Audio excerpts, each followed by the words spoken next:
بھائیو دوستو، اللہ تعالیٰ نے انسان کو ساری مخلوقات میں سب سے اعلیٰ، حسین، خوبصورت بنایا۔ لقد خلقنا الانسان فی احسن تقویم۔ اللہ اپنے بارے میں کہتا ہے فتبارک اللہ احسن الخالقین، کہ تمہارے رب جیسا خوبصورت خالق کوئی نہیں۔ اللہ نے ساری کائنات کے بنانے کو قرآن میں ذکر کیا، پھر اپنا تعارف کروایا فتبارک اللہ رب العالمین، کہ برکت والا ہے کل کائنات کا رب۔ جب انسان اکیلے کے پیدائش کا ذکر کیا تو اپنا تعارف کروایا فتبارک اللہ احسن الخالقین، برکت والا ہے تمہارا اللہ جو سب سے خوبصورت خالق ہے۔ ان ربکم اللہ الذی، تمہارا رب اللہ کون؟ الذی خلق السماوات والارض فی 6 ایام، جس نے 6 دن میں کائنات بنائی۔ ثم استوى علی العرش، پھر عرش پہ استوا کیا۔ یغشی اللیل النہار، دن رات، یطلبہ حثیثا، دن رات کا نظام بنایا۔ والشمس والقمر والنجوم، سورج، چاند، ستارے، مسخرات بامرہ، سب کو اپنے حکم کے تابع کیا اور اپنے حکم کا غلام بنایا۔ پھر فرمایا فتبارک اللہ رب العالمین، الا لہ الخلق والامر فتبارک اللہ رب العالمین۔ یہ میرے مالک نے کائنات کو بناتے ہوئے اپنا تعارف کروایا، میں رب العالمین۔ اب کائنات میں ایک چھوٹی سی چیز انسان ہے، بلکہ ہماری زمین بھی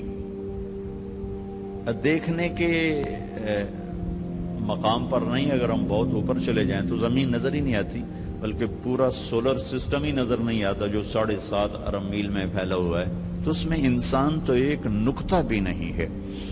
تو جب صرف اس ایک چھوٹے سے وجود کو اللہ نے ذکر کیا کہ میں نے تمہیں بنایا، وَلَقَدْ خَلَقْنَا الْإِنسَانَ مِنْ سُلَالَةٍ مِنْ طِينٍ، ہم نے تمہیں مٹی سے نکالا۔ ثُمَّ جَعَلْنَاهُ نُطْفَةً فِي قَرَارٍ مَكِينٍ، پھر ہم نے تمہیں ایک مضبوط ٹھکانے میں جگہ دی۔ ثم خلقنا النطفة علقة، پھر اسے نطفہ سے علقہ بنایا۔ فخلقنا العلقة مضغة، پھر اسے ایک لوتھڑا بنایا۔ فخلقنا المضغة عظاما، پھر اس میں ہڈیوں کو پرویا۔ فکسونا العظام لحما، پھر ہڈیوں پر گوشت کو۔ ثم انشأناه خلقا آخر، پھر تمہیں یہ ایک خوبصورت شکل ماں کے پیٹ میں دی۔ پھر اللہ نے اپنا تعارف کروایا فتبارک اللہ احسن الخالقین، برکت والا اللہ ہے جو بہت خوبصورت خالق ہے۔ سورج، چاند، ستارے، زمین، آسمان، پہاڑ، دریا، وادیاں، کیا خوبصورت نظارے ہیں۔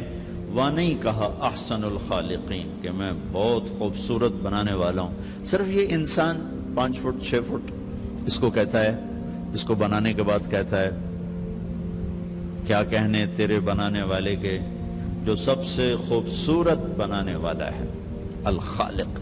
اچھا، خالق کسے کہیں اور صانع کسے کہیں؟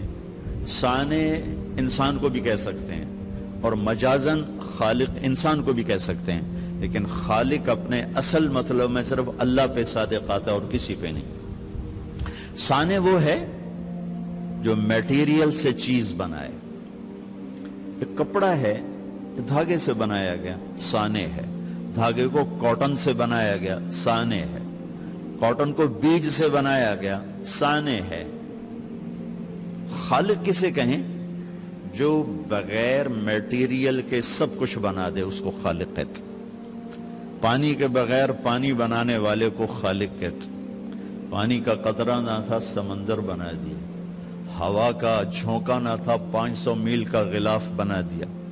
زمین کا ذرہ نہ تھا، 24,000 کلومیٹر کا فرش بچھا دیا، پتھر کا ٹکڑا نہ تھا، ہمالیہ، قراقرم، ہندو کش کے سلسلے چلا دیے، بادلوں کا ایک ٹکڑا نہ تھا، پورے آسمان کو بادلوں سے بھر دیا، چاند ستاروں سیاروں کا وجود نہ تھا، اپنی قدرت سے بغیر میٹیریل سے بنانے والے کو خالق کہتے ہیں، خالق، الخالق، بنانے والا۔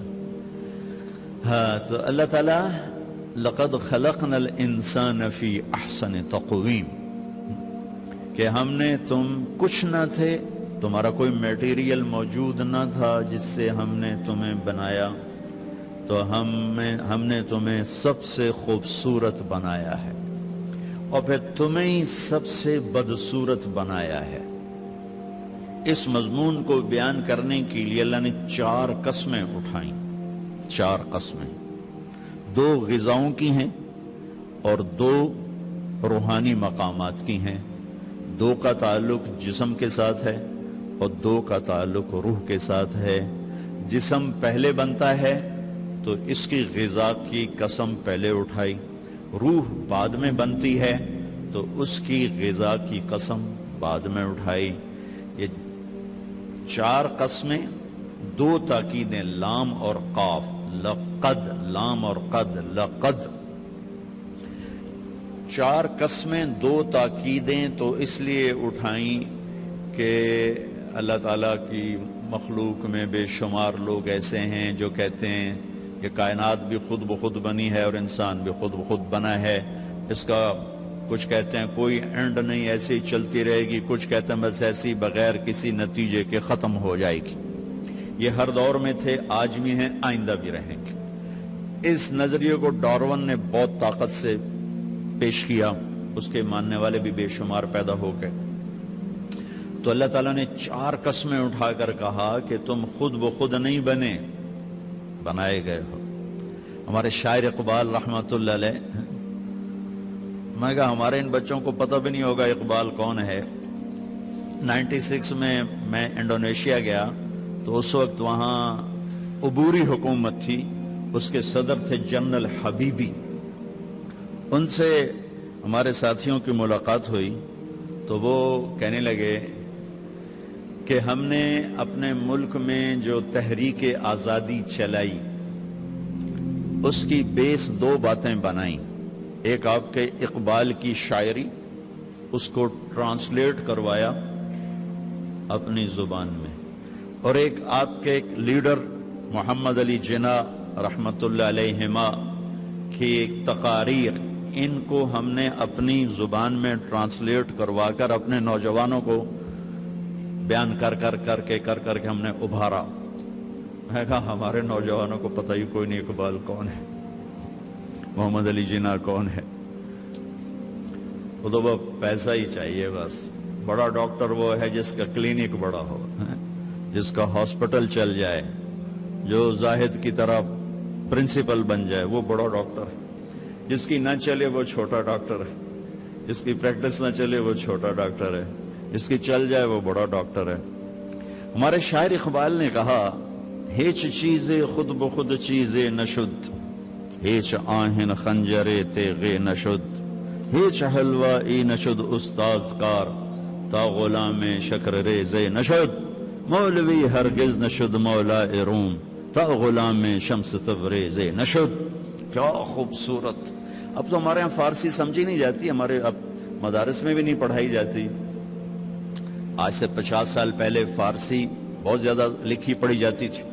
فرماتے ہیں کوئی چیز خود بخود چیز نہیں بنتی، کوئی لوہا پڑے پڑے تلوار نہیں بنتا کہ 10 ملین سال گزرنے کے بعد لوہا خود بخود خنجر بن گیا، چھری بن گیا، تلوار بن گیا۔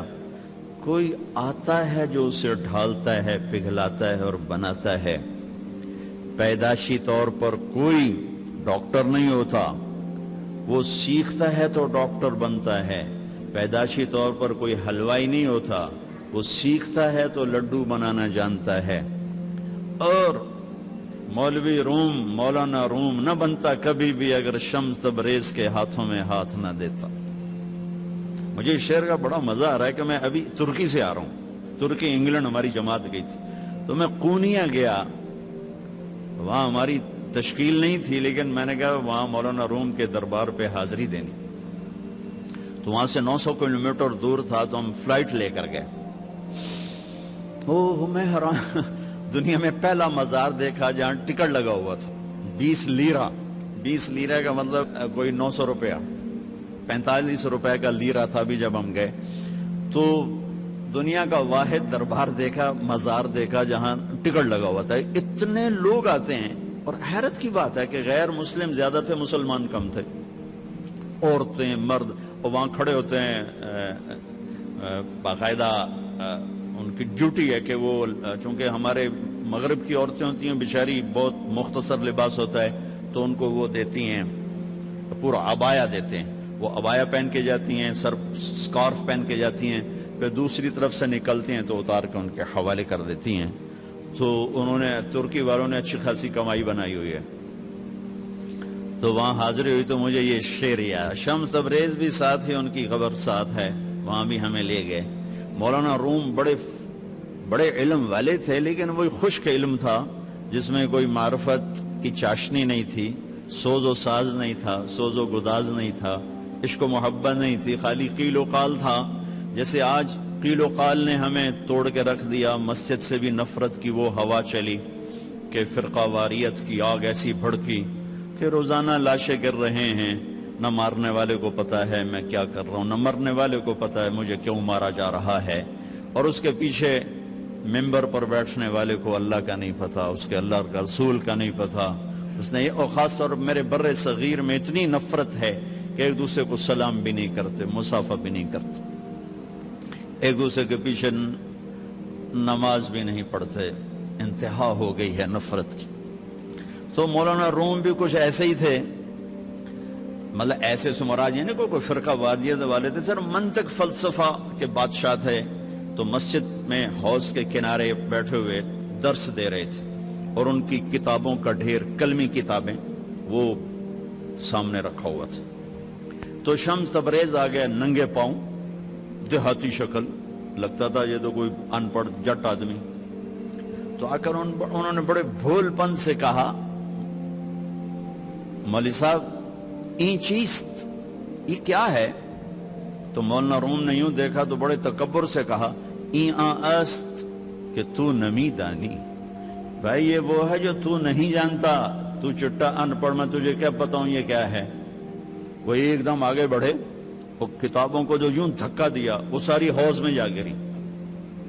اب وہ زمانہ پریس کا تو تھا نہیں، میں چلو 2-4 ہور لے کے آ جاؤ، وہ تیرا بیڑا غرق کو بدبخت، اور تو نے میری ساری زندگی کی محنت برباد کر دی۔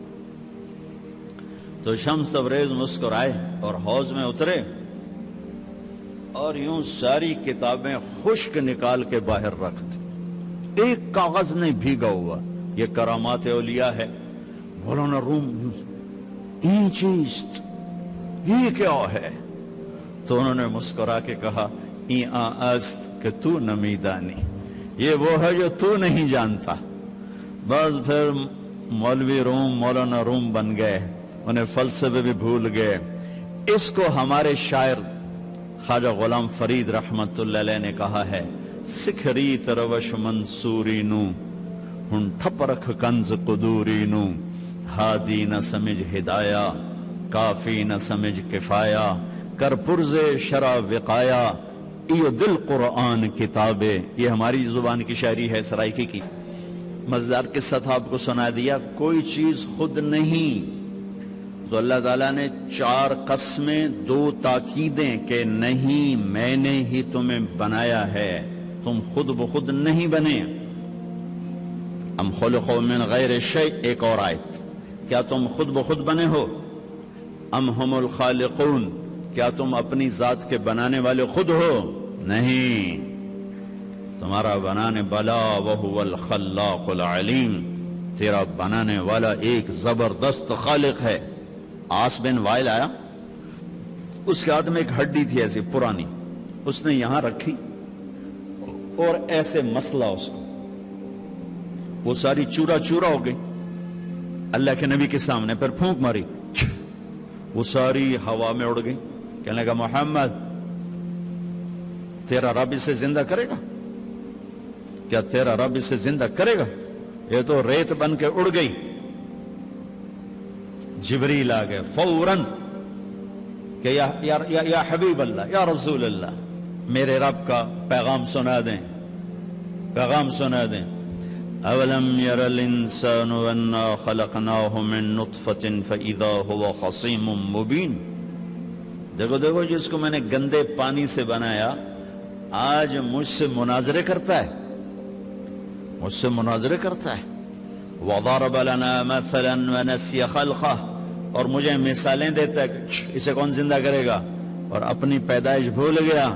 قال من یحیی العظام وہی رمیم، کہتا ہے اس ہڈی کو کون زندہ کرے گا؟ قل، کہو میرے حبیب، یحییھا الذی انشأھا اول مرہ، اسے وہ زندہ کرے گا جس نے اسے پہلے بنایا تھا.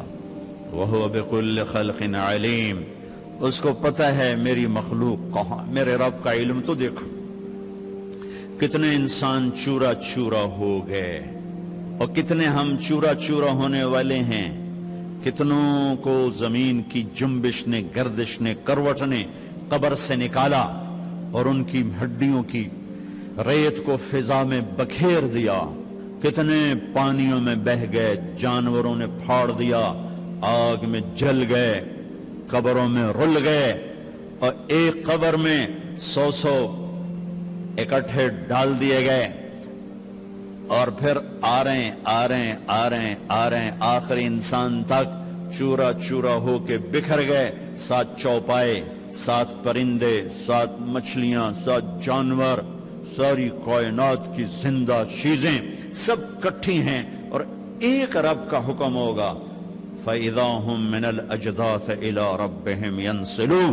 اللہ ہم سب کو قبروں سے کھڑا کر کے زندہ کر کے دکھا دے.